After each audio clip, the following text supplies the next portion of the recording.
ny tena fiainan-dra malagasy. Anisan'ny voankazo tian'ny malagasy tokoa ny litchi, ary rehefa tonga ny fotoana fahavokarany dia hita miparitaka eny amin'ny tsena rehetra eny. Ao anatin'ny vanim-potoana fiakaran'ny litchi tanteraka isika izao, ary efa feno azy ny tsena rehetra mpivarotra voankazo eto Antananarivo. Andeha ary arahintsika eto amin'ny tena fiainan-dra malagasy, manomboka any amin'ny fihotazana ka mandra-patongany eny amin'ny tsena rehetra mahazatra antsika.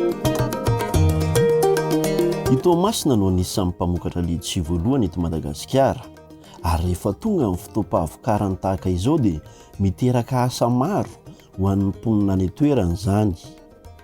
Ao ireo mihotony vokatra izay mianika azo mihitsy, misy ny mitango, eo ihany koa ireo manao ny garaba fasiana azy.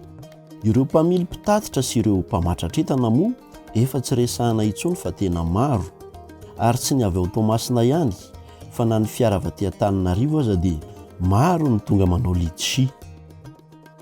Camion arakarany, misy 10, misy 12, misy koa fourgon sy ny sprinter. Amin'ny ankapobeny dia ireo vokatra ahondrana aloha no tazana mialoha, ary rehefa misy orinasa mandray sy mikarakara azy mialohan'ny hanondranana azy. Hita ho tena matianina tokoa ny fikarakarana ny litchi ahondrana satria dia misy ny fenitra tsy maintsy arahana, raha tsy izany dia tsy manjifa ireo vahiny mpanafatra ny entana.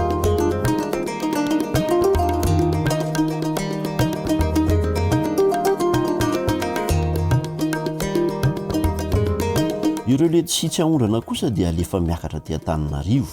Misy ihany moa ireo alefa any amin'ny faritra hafa eto Madagasikara. Rehefa tonga eto Antananarivo ny litchi dia mivantana avy hatrany eny Anosibe, ary eo no amidy amin'ny mpanjinjara. Ao anaty camion ihany moa no mivarotra amin'ny mpabongady izay tena ifandrombahana tokoa ny litchi amidin'izy ireo. Samy mijery ny entana mety aminy eo ny mpanjinjara. Ao ireo maka iray garaba, eo ihany koa nefa ireo maka maro. Eo amin'ny 4-5 garaba isan'andro. Mandeha aloha izy zao, mandeha ao anatin'le itiavan'ny olona sy le finanana le izy satria zao vao tonga volo ngara izay filaza azy hoe sady efa mamy no efa ngoza no efa tsy makarary ny mpihinana intsony angamba.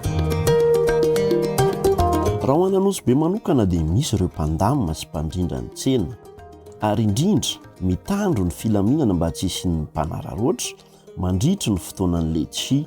Miandray sécurité ato amin'ny faritra Zesaninay zany ato amin'ny tany Anosibe dia misécurise an'ireo olona mpivarotra lôjisia amin'ny camion sy ny mpanjifa izay mpividy client-n'izy ireo zany, dia manao ny fandaminana rehetra amin'ny sécurisation na amin'ny olona na amin'ny lalana na amin'ny circulation izay ampilamina ny camion sy ny tômôbila mitondra litchi satria isaka izao vanim-potoana izao dia sahirakirana amin'ny fandaminana amin'le ity voankazo ity manko ny rehefa-ndeha isa-taona ihany dia mahavariana ny olona, dia izay mahatonga le olona hoe farombaka mividy azy.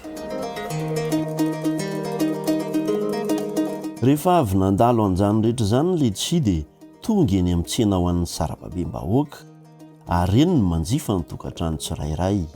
Za aloha efa ela no mpivarotra fa ninahy zany rehefa miakatra ohatr'izao ny voankazo dia voankazo varotra izay voankazo miakatra rehetra izay misy dia efa daholo.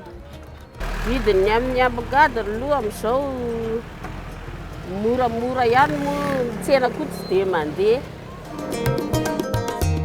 Anisan'ny indro kely amin'ny fahavokaran'ny litchi ny loto miparitaka eraky ny tanàna, satria tokoa moa ny litchi dia be fako manaraka azy, na ny garaba na ny ravin'akondro, eny hatramin'ny hodiny sy ny tahony izay arian'ny olona eny rehetra eny. Ka na dia miezaka manadio azy ireo tompona andraikitry ny fanadiovana dia hita ho tsy maharaka izy ireo satria dia maro loatra amin'ny fako miparitaka. Manome fako be dia tena manome fako be ny litchi dia miasa andro amanalina mihitsy mipanadio. Aloha arakarany misy manaja, misy manarinary fotsiny eny, mihinana izy dia ririny eny dia ianao moa tsy afaka manao hoe mba atao fahadiovana le izy fa miaina ohatran'izay. Misy ny sasany mba manaja ihany mitondra ny fakiny, misy ny sasany sady mihinana amin'ny manary. Misy fanasaziana ve eo tsy atao aty izy fa tsy matahotra mihitsy izy amin'le tsy mba misy fanasaziana an'le izy. Tena mba hafatra ho an'ny malagasy rehefa mba mivarotra zany dia fomba malala madio mba hoe hoentina ny fako atao any anaty poketra raha mihinana eny an-dalana. Mbinina mba tsy haririna zany e, fa mba hoentina tsara dia mba harina any amin'ny fitoeram-pako zany le izy fa tsy haririna eny. Anisan'ny voankazo tsara tokoa ny litchi, indrindra ny vokatra eto Madagasikara, fa mila mifampitaiza isika mba samy higiokany tsara an'izany voankazo izany, fa tsy sanatriany izany ho lasa vokatra miteraka avoretrana ny litchi. Ny tena fiainan-dra malagasy.